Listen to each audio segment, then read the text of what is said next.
Stories. Love Stories.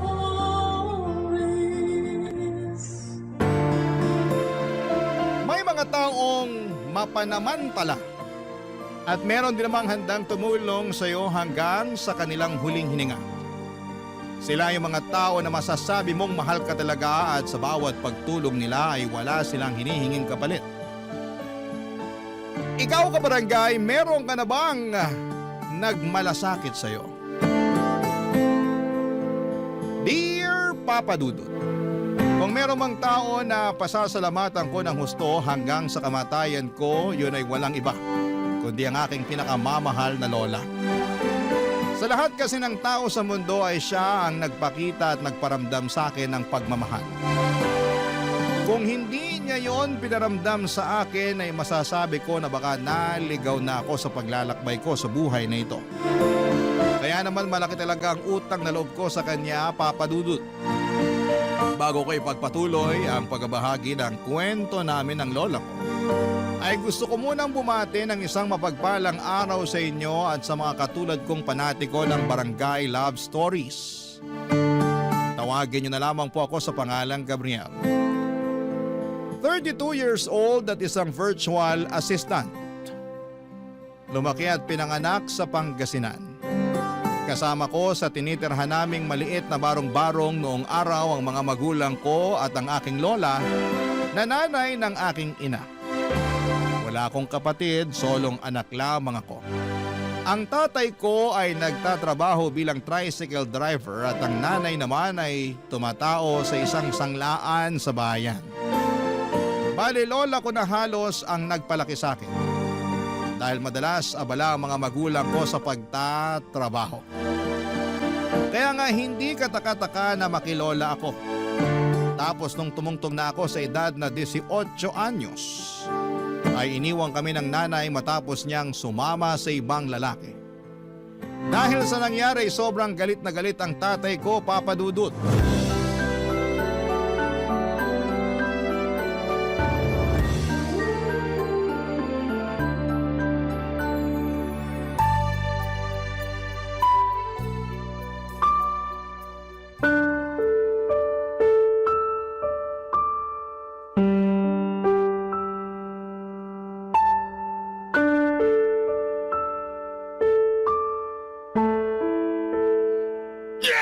Tay, tama na po! Huwag na po kayo magwala! At anong pakialam mo? Pati ba naman pagwawala ako bawal sa pamamahay na to? Hindi naman po sa ganun, pero Hindi raw ganun pero ganun na rin tinutubok mo. Hirap sa'yo, masyado kang pakialamero. inaawat ko lang naman po kayo eh. Marami na po kayong nababasag na pinggan. Ilang piraso na lang po yung meron tayo tapos inuubos nyo pa. Saan ka naman nakakita na nagwawala ng wala masisirang gamit? Kahit kailan napakabugok mo talaga. Kailan ba gagamitin ang utak mo, ha? Ano ba nangyayari rito? Bakit napakakalat dito sa bahay natin? Si tatay po kasi nagwawala eh. Ang dami niya nang nabasag ng mga pinggan. Hala, oo nga! Santisima ka namang tao ka! Nay, huwag na po kayong makialam dito, ha? Pabayaan nyo na lang ako kasi durog na durog ang puso ko ngayon dahil sa ginawa ng anak nyo sa akin. Ano bang ginawa sa'yo ng anak ko, Aber? Nagtatanong pa talaga kayo? Aba malamang! Hindi ko nga alam kaya sabihin mo na para malaman ko. Tama po si Lola, Tay. Hindi po namin alam kung anong ginawa ni nanay sa inyo. Iniwan na tayo ng nanay mo. Pinagpalit niya na tayo doon sa kalbo na security guard na kasama niya sa trabaho. Ha? Totoo ba yung sinasabi mo? Magsisinungaling pa ba ako sa lagay na to? Kung ayaw niyo maniwala, eh titignan niyo yung damit na asawa ko. Wala na dyan. Inimpakan niya na kagabi pa. Nung kasarapan ng tulog natin. Tapos ngayon pinunta ko sila doon sa saklaan. Eh sabi sa akin, hindi pa rin pumapasok yung dalawang yon. Ano ibig sabihin nun? Malamang magkasama sila. Huminahong ka lang, pwede. Wala magandang may dudulot yung pagwawala mo eh. Apo, silipin mo nga yung mga damit ng nanay mo sa damitan niya. Sige po, La. Huminahong ka lang. Paano ko hihinahon na iniwan na nga ako ng asawa ko? Lola, wala na nga po yung mga damit ni nanay sa damitan niya. Oh, kita niyo na? Iniwan na tayo ng asawa ko para sumama doon sa kalbong yon. Mahabaging langit. Ano bang naisip ng nanay mo at ginawa niya yung bagay na yan? Tay, tama na po! Tumigil ka na nga! Huwag na po kayo magwala! Anong wag magwala? Karapatan ko magwala! Kung ayaw mo na binabasag ko yung pinggan dito, di mukha mo na lang babasagin ko. Tutal, kamukha mo naman yung nanay mong malandi. Halika rito! Tay, teka, wag po! Ano wag po? Halika rito para malaman mong hinahanap mong pakilamero ka! Pamusaktan ang apo ko! Maawa ka sa kanya!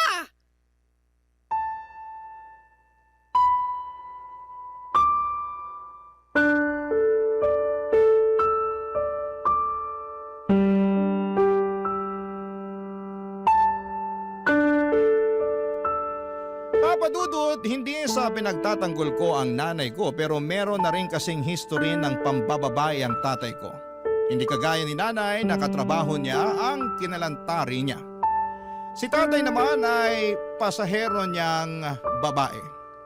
Nagkahulihan at nagkaaminan na sila noon ni nanay pero mali ako nang akalain kong pinatawad na siya ng nanay ko. At ang malala pa ay nagiganti pala ito sa kanya, kaya naman galit na galit si tatay. Bukod kasi sa pangangaliwa ni nanay at pag-iwan sa aming pamilya ay apak na apak din ang ego ng tatay ko. Simula nang iwanan kami ni nanay ay naging mainitin na ang ulo ng tatay ko. Kaunting kibot ay nagagalit siya. At ako ang madalas niyang pagbuntunan ng init ng ulo niya. Katwiran niya ay kamukha ko raw ang nanay ko at naiirita siya sa akin. Tama ba yun? Kahit saang anggulo tingnan at ituwid ay maling-mali pa rin na sa akin niya ibaling ang galit niya. Hindi ko naman kontrolado ang pag-iisip ng nanay ko at mas lalo na hindi ko ginusto. Ang resulta ng ginawa nitong panlalalaki, buti na lamang at laging to the rescue, ang lola ko.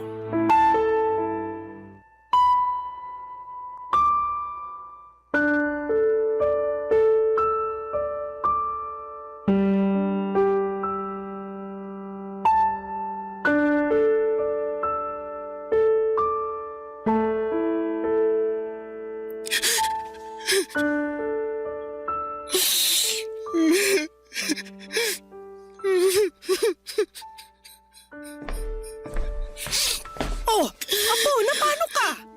Bakit ka umiiyak? Ha? Hindi po ako umiiyak, Lola. Ano lang po to? Napuwing lang po ako. Sa akin ka pa talaga magsisinungaling. Ako na halos ang nagpalaki sa'yo. Ibig sabihin, kabisado ko yung pagtawa at pag-iyak mo. Alam na alam ko yan, kaya sabihin mo na sa akin yung totoo. Bakit ka umiiyak? Ay, sandali. Huhulaan ko. Tatay mo na naman ang dahilan, ano? Opo, At ano na namang ginawa sa'yo ng magaling na yon? pinagsalitaan niya po ako ng hindi maganda eh. Tapos binatukan niya ako. Parang harang daw po kasi ako sa daanan niya. Sa lakas po nung pagkakabatok niya sa akin, walan po ako ng balanse. Natumba po ako. Sabay pinagtawanan niya pa po ako nung tumumba ako sa sahig. Sabi niya lalampa-lampa raw po ako. Nasaktan po ako pero pinigil ko po yung luha ko na tumulo. Ayoko po kasing makita niya na umiiyak ako sa harapan niya. Kasi siguradong sasabihan niya ako na bakla. Walang masama sa pagiging bakla. At natural na umiyak ka kasi nasaktan ka. Sumusobra na talaga yung tatay mo. Ano bang tingin niya sa'yo? Punching bag? Na pwede niyang suntok-suntokin? Batukan at sipain kung kailan niya gustuhin? Abuso na ang tawag doon. Namimisikal na siya, hindi naman tama yon. Hindi ko nga rin po maintindihan si tatay kung bakit siya galit na galit sa akin eh. Hindi ko naman po kasalanan na iniwan tayo ni nanay, di ba? Oo naman. Hindi mo kasalanan. Ay, tungkol sa bagay na yan, Apo. Ang totoo, nahihiya ako sa iyo eh. Hiyang-hiya ako sa ginawa ng anak ko sa inyo. Lalo na sa iyo. Kasi ikaw yung lubos na apektado. Tapos ngayon, ikaw din ang pinagdidiskitahan ng tatay mo. Galit po ako kay nanay kasi iniwan niya tayo. Iniwan niya ako. Iniwan niya ako kay tatay. Alam naman niya na hindi talaga kami close ni tatay kahit noon pa eh. Pero iniwan pa rin niya ako. Galit din po ako kay tatay kasi wala naman akong kasalanan sa nangyari pero sa akin niya sinisisi lahat. Galit po ako sa mga magulang ko la. Napaka makasarili nila. Hindi na nila naisip kung ano yung mararamdaman ko. Hindi kita pipigilan kung yan ang nararamdaman mo. Kasi may karapatan ka naman talagang maramdaman yan. Malaki ang pagkakasala at pagkukulang sa iyo ng mga magulang mo, Apo. Lalong-lalo na ang nanay mo. Alam mo, nung nandito pa yan, palagi ko yung kinakausap at pinagsasabihan na magpakananay naman siya sa'yo. Nandun na tayo sa mahal kita bilang apo ko, syempre, pero hindi ibig sabihin nun ipapasa na niya sa akin ang responsibilidad ng pagpapalaki sa'yo. Siya pa rin ang nanay mo, kaya dapat lang na iparamdam niya sa'yo na mahal ka niya. Pero hindi na nga niya na iparamdam sa'yo, nagawa ka pa niyang iwanan para lang sumama sa ibang lalaki. Pero la, hindi na rin naman po natin kontrolado yung pag-iisip ni nanay, di ba? Para sa akin, hindi kayo nagkulang sa pagpapaalala sa kanya. Hindi kayo nagkulang na magsabi na magpakananay siya sa akin. Kaso talagang matigas yung ulo niya eh. Nagkataon pa na maling lalaki yung minahal niya. Bakit kasi si tatay pa yung napangasawa niya eh? Opo, nandun na tayo na masakit yung ginawa niya na pag-iwan sa atin para sumama sa ibang lalaki. Pero may bahagi po sa puso ko na umaasa na sana masaya pa rin si nanay. Na sana mahalin siya ng lalaking sinamahan niya. Tratuhin siya ng mabuti. Huwag siyang pagsalitaan ng hindi maganda. Kasi yung mga yun hindi nagawa ni tatay sa kanya eh. Kahit kailan talaga napakabait mo, Apo. Mantakin mong ganyan pa yung hinihiling mo sa nanay mo matapos kanyang saktan. Pero Lola, kahit may bahagi sa puso ko na umaasa na sana maayos si nanay ngayon, galit pa rin po ako sa kanya. Sa kanilang dalawa ni tatay. Hindi ko nga po alam kung mapapatawad ko pa sila eh.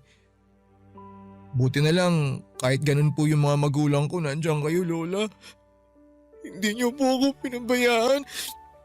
Inalagaan niyo po ako. Hanggang ngayon, inaalagaan niyo pa rin ako. Oo naman. Siyempre, mahal kita eh. Pero hindi ako makapapayag na palagi kang pagdiskitahan ng tatay mo. Kakausapin ko yung lalaking yon.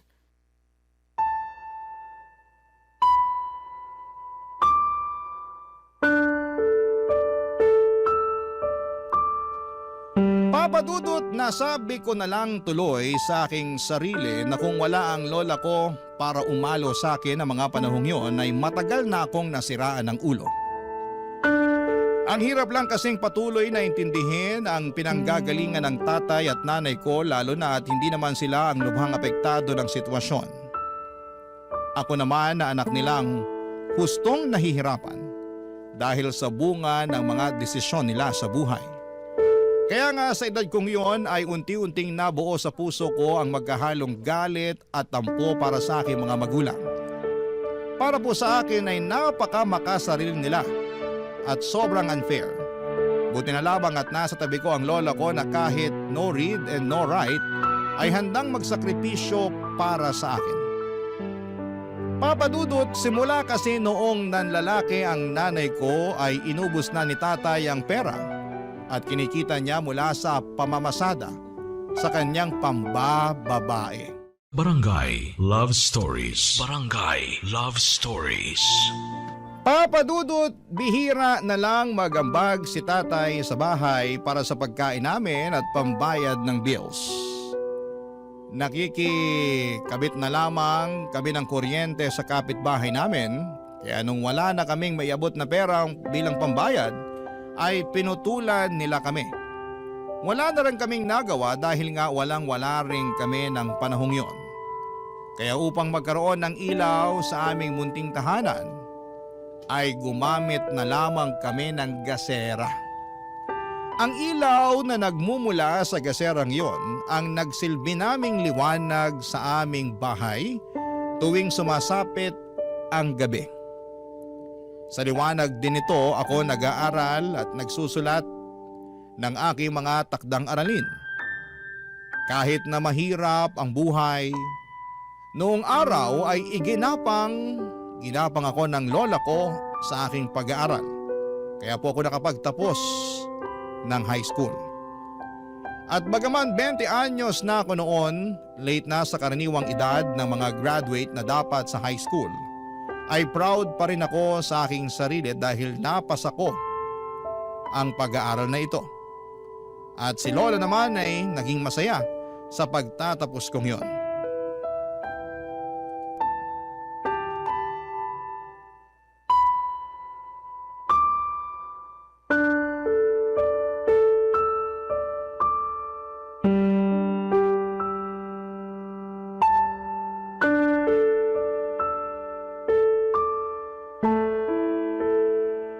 Nax, sino mag-aakala na makakatapos ka sa high school? Akala ko habang buhay ka na dun eh. Talo ka pa ng mga anak na mga katoda ko. Mas bata pa sa'yo yung mga yon. 2 taon lang naman po yung tanda ko sa kanila. Di naman po masyado nagkakala yung agwat ng mga edad namin. Kahit na. Saka saan ka naman nakakita ng 20 anyos na pero nasa high school pa rin? Ikaw pa lang yung nakita ko ng ganon. Alam naman po natin kung bakit ako late natapos sa high school, di ba? Pahinto-hinto po ako sa pag-aaral. Kasi hindi naman importante sa inyo na makapagtapos ako eh. Aba, ba't bigla mo naman ako sinisisi dyan? Hindi ko po kayo sinisisi. Sinasabi ko lang po yung totoo. Totoo naman na hindi nyo sinusuportahan yung pag-aaral ko eh. Kasi busy kayo sa pambababae nyo. Mas ginagastusan nyo pa yung mga babae nyo kaysa sa akin na anak nyo. Oy, bakit? Mapapaligay mo ba ako katulad ng ginagawa nilang pagpapaligay sa akin? Talaga ba? Itatanong nyo yan sa anak nyo? Ayun na nga. Anak kita, kaya ano pa bang dapat kong asahan sa'yo? Yung mga babaeng yon, na ibibigay nila yung kaligayahan na hindi magawang ibigay ng magaling mong nanay kasi sumama siya sa ibang lalaki. Pero hindi pa rin po tama na mambabae kayo. Lalo na may anak kayong dapat sinusuportahan. Imbis na sa iba nyo binabaling yung atensyon nyo, pati na yung pera nyo, dapat sa pamilya na lang po natin ni Lola. Huwag mo nga akong diktahan kung paano ko gustong gastusin yung pera ko. Akin naman yon. Pinaghirapan ko yon at ni katiting wala kang ambag doon. Saka, kailan ka ba natutong manungbat? Yan ba natutuwa mo sa eskwelahan? Yung sagot-sagutin ng magulang mo? Kasi kung oo, aba, ipakausap mo sa akin yung teacher mo para matalakan ko at masabi na wala ka namang natutuhang tama. Kayo nga eh. Naturingang nakapag-aral din nung araw pero mukhang wala rin kayong natutunang mabuting asal sa eskwelahan. Aba, ang kapal ng mukha mo sabihin sa akin yan. Bakit? Porque nakapagtapos ka na ng high school kaya mo na sarili mo?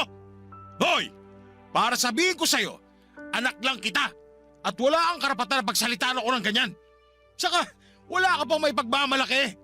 Saka mo na lang ako talakan ng ganyan pag marunong ka na kumita ng sarili mong pera. Teka, kailan mo pala balak magtrabaho ha? Hindi ko pa po naiisip yan. Naasikaso ko pa po yung requirements ko para makapag-aral ako sa kolehiyo. At plano mo pa talaga magkolehiyo? Sige, sino magpapaaral sa'yo ha? Bakit? Hindi niyo ako pag-aaralin? Ano bang nasingot mo tinatanong mo ako ng ganyan? Siyempre, hindi ang sagot ko dyan. Matik na yon. Pero, responsibilidad niyo po yun bilang tatay ko. Ano naman? Anong ano naman? Anong klaseng sagot yan? Responsibilidad niyo na pag-aralin ako, tay. Matagal ko nang tinalikuran yung responsibilidad na yun sa'yo. Kaya huwag mo na akong asahan pagdating sa bagay na yan. Tsaka, hindi ka pa ba nadala nung nasa high school ka pa lang? Mas madalas pa ako magbuisit sa pagbumukha mo kaysa matuwa sa'yo para maisip na bigyan ka ng pambaho sa eskwelahan, hindi ba? Kaya ewan ko ba naman sa'yo kung ano nang pumasok dyan sa utak mo. Ito, payo lang ha. Siyempre, bilang tatay mo, imbes na pangarapin mo mag-aral sa kolehiyo, bakit hindi ka na lang magtrabaho? Mas magkakaroon ka pa ng pakinabang pag ginawa mo yung bagay na yun. Baka nga mas matuwa pa ako sa'yo. Ayaw mo ba nun?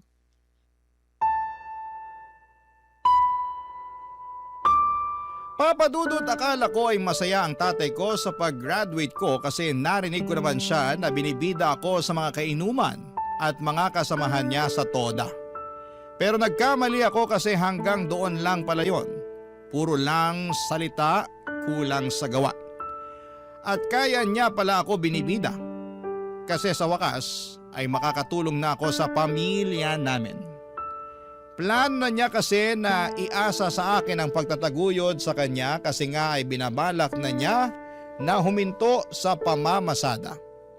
Normal lang naman siguro na sumama ang loob ko bilang isang anak, hindi ba? Kasi kung tutuusin, wala naman talaga siyang inambag para mairaos ko ang pag-aaral ko sa high school. Ang lahat ng pagsasakripisyo ay literal na pinasan ng lola ko. Kaya kung may dapat man akong pasalamatan ng husto, ay siya lamang. Wala nang iba. Mali lang talaga ako ng akala na nagbago na ang tatay ko. Kaya nga para lang makapag-college ay nag-working student ako. Bale, nagsimula akong magtrabaho sa tindahan na gumagawa at nagtitinda ng burger at iba pang mga inumin na pampalamig noong summer para makaipon ako ng pera, pampa-enroll at pambili ng uniform. Kaya lang isang umaga ay bigla na lamang akong nagising. Nawala na yung pera na pinag-ipunan ko dahil kinuha ng magaling kong ama, Papa Dudut.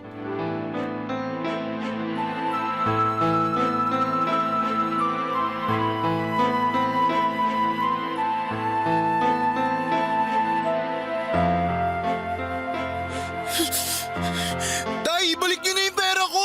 Ano ba pinagsasabi mo? Anong pera? Inipon ko yun tapos kinuha niyo lang, gagastusin niyo lang! Huwag po kayo magsinungaling, nakita ko po kayo na may nahalungkat sa damitan ko kagabi. Hindi ko lang kayo kinausap kasi antok na ako nun. Kung alam ko lang na ninanakaw niyo na pala yung pera ko nun, sana pinigilan ko kayo! Kasalanan mo naman pala eh. Masyado ka makupad. Paanong kasalanan ko? Antok na ako nun. Pagod na pagod ako galing sa trabaho. Tapos pag nanakawan niyo pa ako, pinaghirapan kong ipunin yun eh. Pwede ba? Tigilan mo na nga yung kapaulit-ulit na ninakawan kita. Kung makapagsalita ka dyan, akala mo naman malaking halagay kinuha ko sa'yo. Eh magkano lang naman yon? Binilang ko. Wala pa nga yata 5,000. Pero sa akin, malaking halaga yun, Tay. Para yun sa pag-aaral ko eh. Pambili ko yun ng uniform at iba pang mga gamit. Marami akong paggagamitan ng pera. Yun tayo eh. Di ba sinabihan na kita na imbis na tumuloy ka dyan sa pagkakolehiyo mo, eh magtrabaho ka na lang? Ginagawa ko naman po ah. Di ba nagtatrabaho nga ako? Nagtrabaho ka nga pero para pa rin dyan sa peste pag-aaral mo. Hindi ko tuloy alam kung bobo ka o ano eh.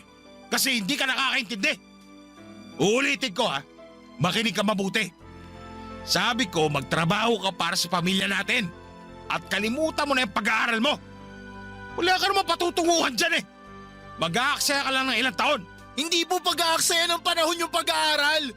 Paano nyo nasasabi yan? Eh hindi nga kayo nakatungtong ng kolehiyo eh. Desisyon ko na hindi magkolehiyo kasi mahirap ang buhay namin nung araw. Mas pinili ko na lang magtrabaho para mabuhay kaysa magpakamatay sa pag-aaral na yan. Pag nakapagtapos ako, magtatrabaho pa rin naman ako eh. Kaya inunahan ko na lang. Saka, hindi ka talaga nakakaintindi, no? Pinagtatrabaho na kita para kumita ka ng pera. Kasi nga mahirap yung buhay natin. Pero napakatigas ang bumbunan mong bata ka. Mas gusto mo pa mag-aral kaysa magkaroon ka ng silbi sa buhay. Bakit hanggang labasan naririnig ko ang boses niyo magtatay? Ano ba nangyayari dito? Ito kasing apo nyo, sinasagot-sagot ako. Akala mo kung sino? Para bang hindi natuto ng mabuting asal sa eskwelahan? Tama bang lumabas sa magulang? Ano, sige nga! Totoo ba yung sinabi ng tatay mo, Gabriel? Sinasagot-sagot mo raw siya? Paano hindi ko po siya sasagutin, La? Hinakaw niya po yung pera na inipon ko. Pambili ko yun ng uniforme ko. Gagamitin ko yung pangkolehiyo ko eh. Eh talaga naman. Naiinis na talaga ako sa kapaulit-ulit mong ninakawan kita ha? Totoo naman, Taya. Bakit? Ano bang gusto niyo sabihin ko? Totoo ba yon? Nagawa mo nakawan ng anak mo? Hindi naman ninakaw. Sobra naman kayo sa akin. Kinuha niyo yung pera ko. Hindi naman yun sa inyo. Hindi ba pag nanakaw yun? Plano ko lang naman hiramin yon. Ibabalik ko rin sa'yo. Alam mo naman na hindi ako nakakapamasada, hindi ba? Wala akong sariling pera kaya pahiramin mo ako. Pero mali pa rin ang pangunahan mong anak mo pagdating sa pera niya. Hindi tama na kunin mo sa kanya nang walang paalam. Dahil lang wala kang sariling pera o kahit na kailangan mo pa. Tsaka hindi ka ba nakikinig sa anak mo? May mahalagang paggagamitan ng anak mo noon. Kayo hindi nakikinig sa akin. Sinabi ko nang hihiramin ko lang yung pera, ibabalik ko rin. Ano gusto nyo? Gumawa ako ng masama sa ibang tao para lang magkapera? Ang hirap sa inyo, hindi kayo marunong umintindi. Saka, hindi hamak na mas mahalaga naman yung paggagamit ako sa perang ito. Papa Dudut, umabot na talaga sa sukdulan ng galit ko sa tatay ko ng panahong yon. Dahil sa ginawa niyang pagnanakaw sa akin ay parabang naubos na rin ang katiting na respeto ko sa kanya bilang isang ama. Kaya nga hindi niyo ako masisisi kung nagalit talaga ako sa kanya ng husto. At napagsalitaan ko siya ng hindi maganda. Kung hindi pa dumating si Lola para umawat, ay baka nagkasakitan pa kami ng husto ng tatay ko. Ngunit sa kabila ng mga sinabi kong hinaing, at sama ng loob sa kanya ay wala pa ring bakas ng pagsisisi ang tatay ko. Ni hindi nga siya natinag at mas nanaig sa kanya ang pambabastos ko bilang anak niya. Hindi niya naisip ang bigat ng kasalanan niya sa akin, lalo na at kailangan ko ang pera na ninakaw niya sa akin. Hindi ko lubos akalain na sa dami ng tao sa mundo ay siya pa talaga ang tatay ko na gagawa ng masama sa akin, Papa Dudut. Barangay Love Stories. Barangay Love Stories. Papa Dudut, akala ko talaga ay wala ng pag-asa na makapag-college ako ng taong yon. In fact, tinanggap ko na lamang na hindi na ako makakapag-enroll at makakabili ng uniforme at mga gamit dahil sa kagagawan ng tatay ko. Plinano ko na lamang na magtrabaho noon at mag-ipon ng pera para makaalis kami ng lola ko sa bahay namin. Buo na ang desisyon ko noong iwanan ng tatay ko dahil sobrang toxic niyang klase ng tao. Ngunit gumawa ng paraan ng lola ko para matuloy ang pag-aaral ko sa kolehiyo. Ipinangutang pala niya ako sa kakilala niyang nagpapautang ng pera, pang-enroll at pambili ko ng uniforme at iba pang gamit sa eskwelahan. Sinadya niyang hindi sabihin sa akin dahil sigurado raw na tatanggihan ko yon. Totoo naman dahil allergic ako sa utang, pero dahil alam kong gusto lang ng lola ko na makapag-aral ako ay tinanggap ko na ang pera at ginamit para makapag-kolehiyo. Pinangako ko na lamang sa kanya na tutulungan ko siyang magbayad noon. Kaya hindi pa rin ako huminto sa pagtatrabaho habang nag-aaral. Ang laki talaga ng pasasalamat ko sa Panginoon dahil hindi man ako nagkaroon ng matitinong magulang, ay meron naman akong mabait, mapagmahal at mapagkalingang lola. Siya ang pumuno sa lahat ng pagkukulang ng mga magulang ko sa akin. Kaya naman na-appreciate ko talaga ng husto ang pananatili niya sa buhay ko. Kaya lang hindi sila magkasundo ng tatay ko at bukod sa akin na madalas nitong pagdiskitahan ng galit dahil sa panlalalaki ni nanay, ay napagbabalingan din niya ng init ng ulo ang lola ko.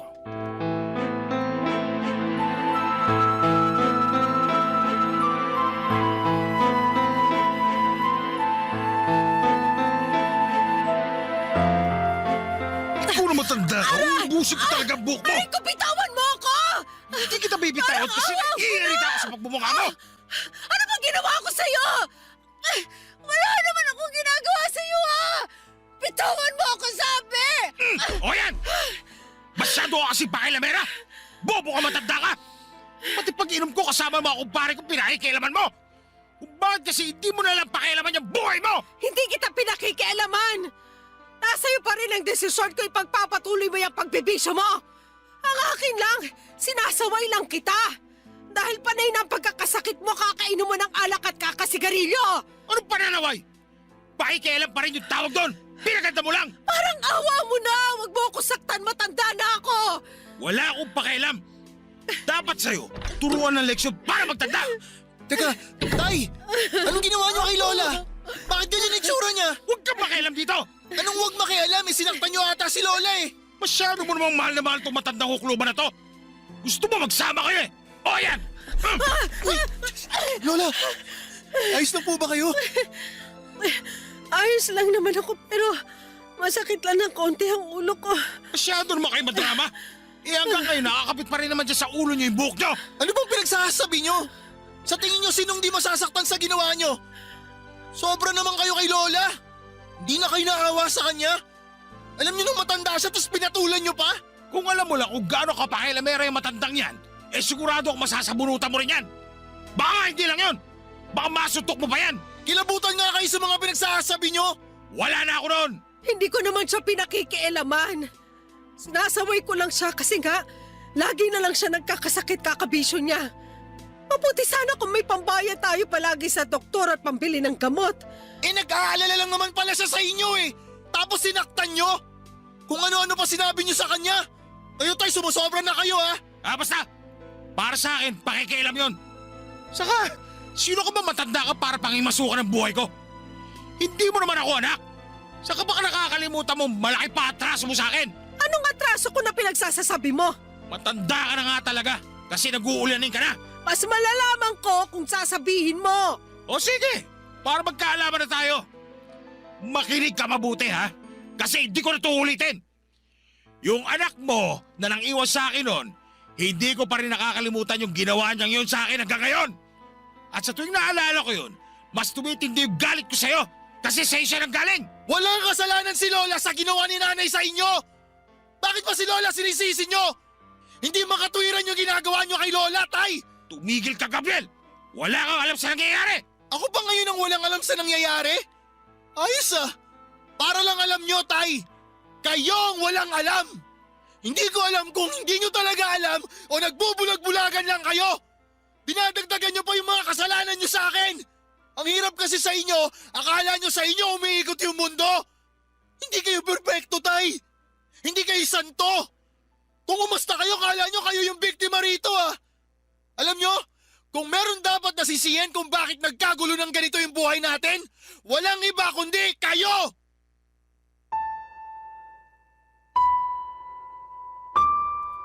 Papa Dudut, may ititindi pa pala ang galit ko sa tatay ko matapos kong maabutan at makita na sinasaktan niya ang lola ko. Kaya agad na nagdilim ang aking paningin ng mga sandaling yon. At kulang na lamang ay malumpo ko siya sa bugbog.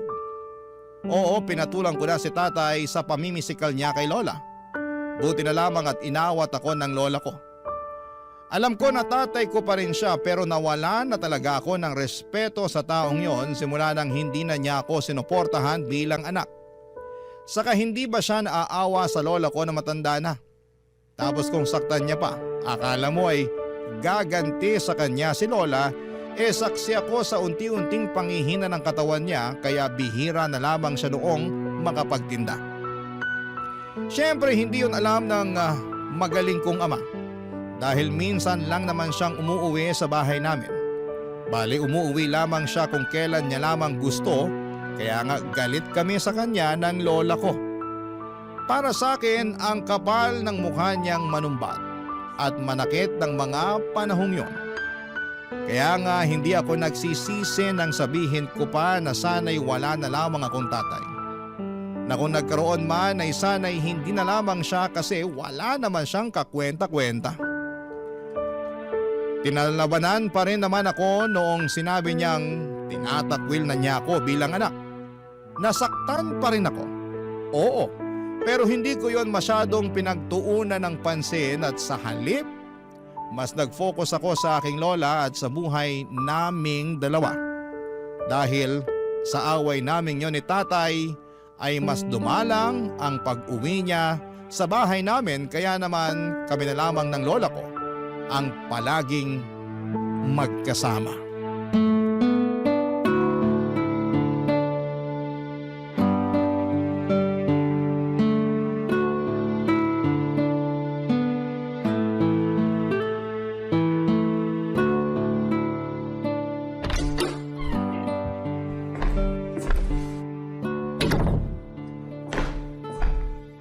Nandito na po ako, La.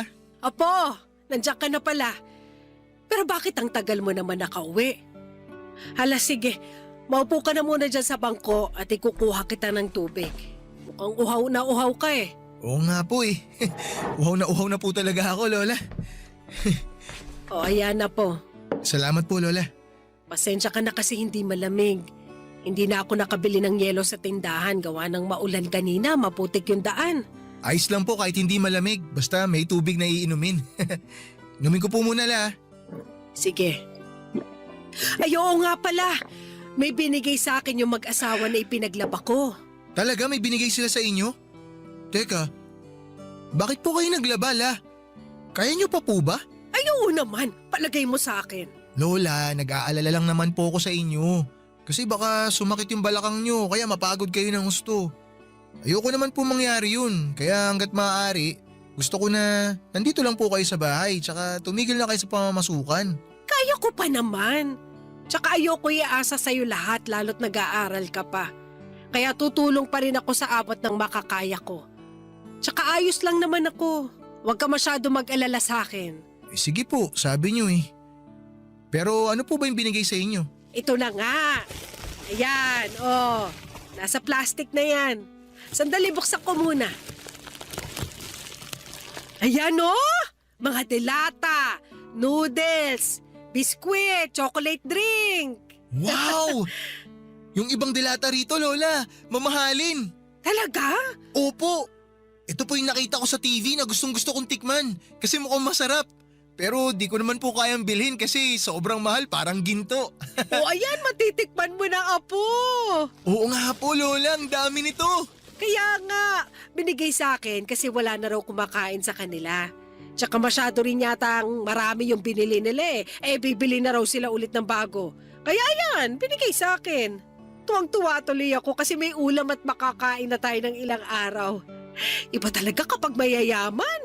Pero sandali lang po, Lola. Parang may mali eh. Anong mali? Sabi po sa dilatang to, 2 buwan na po tong expired. Buti sana kung 1 dilata lang, Lola, pero halos lahat po eh. Talaga? Grabe naman. Oh, pati tong mga biskwit at noodles. Expired na rin po tong mga to. Teka po, Lola, bubuksan ko lang tong noodles para malaman natin. Sige nga. Ayan, naku, Lola. Iba na yung kulay, iba na rin yung amoy. Tsaka mukhang sumingaw na rin po. Makunat na eh. Bukas din yata yung pakete. Mukhang nginat-ngat ng daga. Mukhang wala na po tayong mapapakinabangan dyan, La. Baka mapano pa tayo pag kinain natin yan. Mabuti pa, itapon na lang po natin lahat to. O sige. Buti na nga nagganon ang gawin natin kaysa mapahamak pa tayo. Ay, grabe naman sila. Sigurado ako na nabasa naman nila yung expiration date pero pinamigay pa rin nila. Tapos, itinaon pa na ibinigay sa inyo. Di na lang nila tinapon. Paano kung hindi nyo po nabasa? Kung hindi nyo nakita na expired na pala tong mga to, di may nangyari pa sa inyo. Oo nga eh. Kasalanan ko rin talaga kasi hindi ako marunong magbasa. Lola, wala po kayong kasalanan. Sila ang may kasalanan.